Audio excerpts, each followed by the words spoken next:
show speed.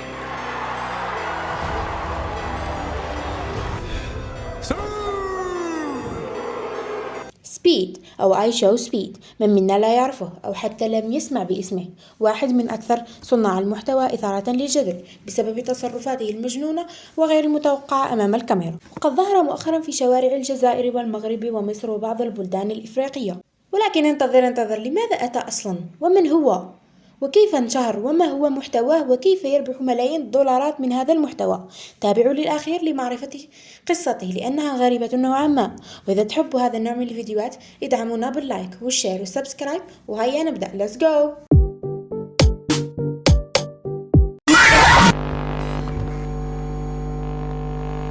في عصر وسائل التواصل الاجتماعي أصبح من السهل على الشخص أن يتحول من شخص عادي إلى نجم عالمي، ومن أبرز الأمثلة على ذلك اليوتيوبرز الأمريكي سبيد I show سبيد، الذي استطاع في فترة قصيرة أن يلفت أنظار الملايين حول العالم بأسلوبه المختلف وطاقته العالية وتصرفاته الغير متوقعة. فقد تجاوزت شهرته حدود الولايات المتحدة لتصل إلى أوروبا، إفريقيا والعالم العربي، خاصة بعد زيارته لعدة دول إفريقية مثل الجزائر ومصر.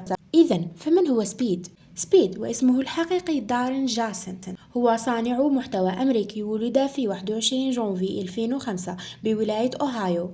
اشتهر أساسا عبر منصة يوتيوب من خلال البث المباشر اللايف ستريمينج، يقدم محتوى ترفيهي يجمع بين الألعاب الإلكترونية وردود الفعل والتحديات الغريبة. أنشأ سبيد قناته على اليوتيوب في 2016، لكن بدايته كانت عادية جدا، لم يكن يحقق مشاهدات كبيرة. إذا عجبك الفيديو للآن حط لايك. هيا نكمل. بقي لعدة سنوات ينشر محتوى دون شهرة تذكر، غير أن إصراره واستمراره جعله يطور أسلوبه الخاص إلى أن بدأت شهرته الحقيقية بالظهور بين عامي 2021 و 2022. ولكن كيف انشهر؟ ترجع شهرة سبيد إلى عدة عوامل، أهمها شخصيته العفوية والمبالغ فيها، حيث يتفاعل بشكل قوي مع جمهوره ويقوم بتصرفات غير متوقعة، انتشار المقاطع والقصيرة الكليبس من بثوثه على منصات مثل التيك توك واليوتيوب والشورتس، حبه الشديد لكرة القدم وخاصة اللاعب كريستيانو، ورده المبالغ فيه الذي أصبح جزءا من هويته الإعلامية، وأيضا اعتماده على البثوث المباشرة التي تحقق تفاعلا فوريا مع المتابعين. فلسبيد محتوى يتميز بالتنوع، حيث يقدم بثوث مباشرة لألعاب مثل الفيفا وألعاب الرعب، فيديوهات وردود فعل، تحديات وتصرفات غريبة، ومقاطع موسيقية وراب أحيانا. وهذا التنوع جعله قادرا على جذب فئات مختلفة من الجمهور، ليصل إلى ما يقارب 50 مليون متابع في يوتيوب.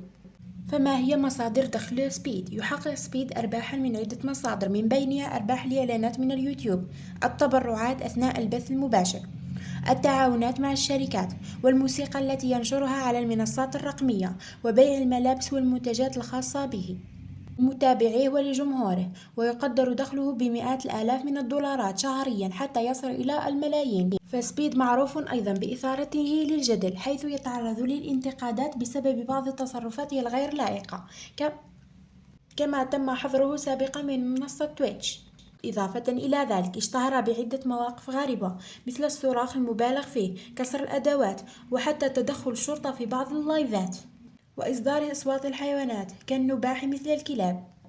فقد اتفق الجماهير على أنه ذو شخصية مجنونة، يصرخ وينفعل بسرعة وتصرفاته غير متوقعة، فهو يضحك الناس بتلقائيته وعدم معرفة ماذا سوف يفعل.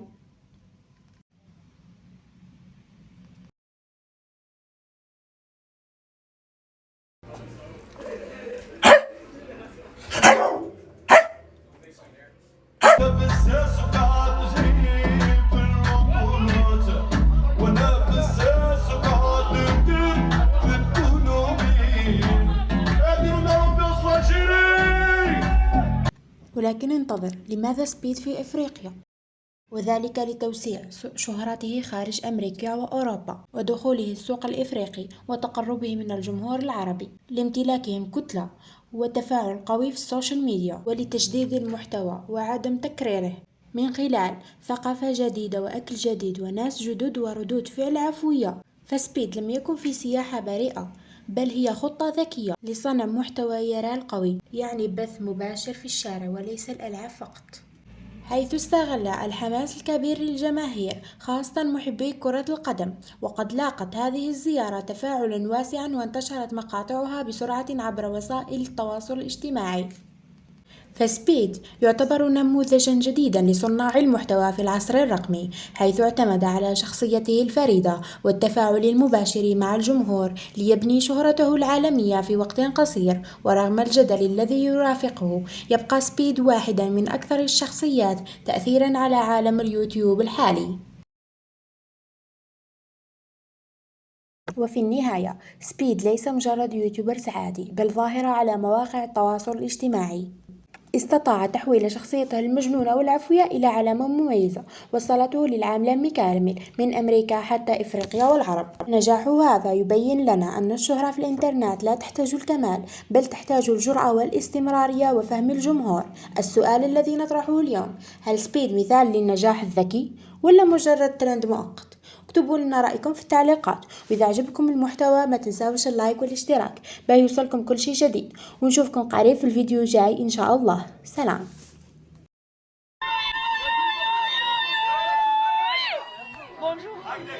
بونجور مرحبا بك. مرحبا بك. سبيد سبيد سبيد سبيد سبيد سبيد سبيد. اوكي. لا سبيد سبيد سبيد سبيد. Come on, Missouri. One time, Missouri. Missouri. One time. One time.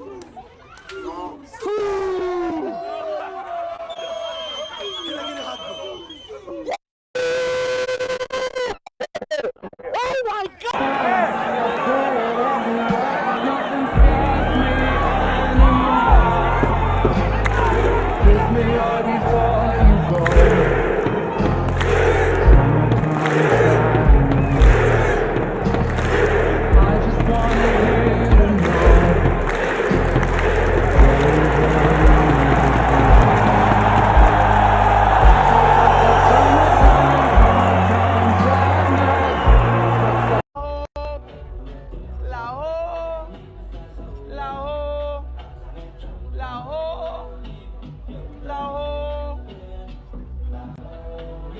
Wait.